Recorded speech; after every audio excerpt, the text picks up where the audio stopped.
Union, সেখানে এই আরো ইউনিয়ন থেকে আমি এই শিবালয় উপজেলার আহ্বায়ক ছিলাম, যুব অধিকার পরিষদের সাধারণ সভাপতি ছিলাম, দেন এখন হয়েছি জেলার সাধারণ সম্পাদক।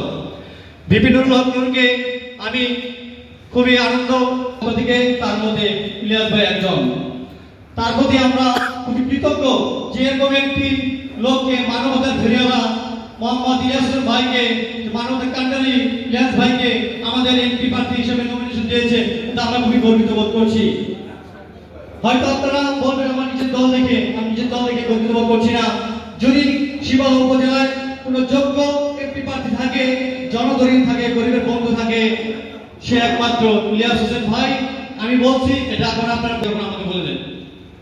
যাই হোক, আজকের উপস্থিতি সকলকে আমার পক্ষ থেকে, এই প্রতিষ্ঠাবাসীর পক্ষ থেকে শুভেচ্ছা অভিনন্দন জানিয়ে শেষ করছি। সবাইকে ধন্যবাদ। আসসালামু আলাইকুম।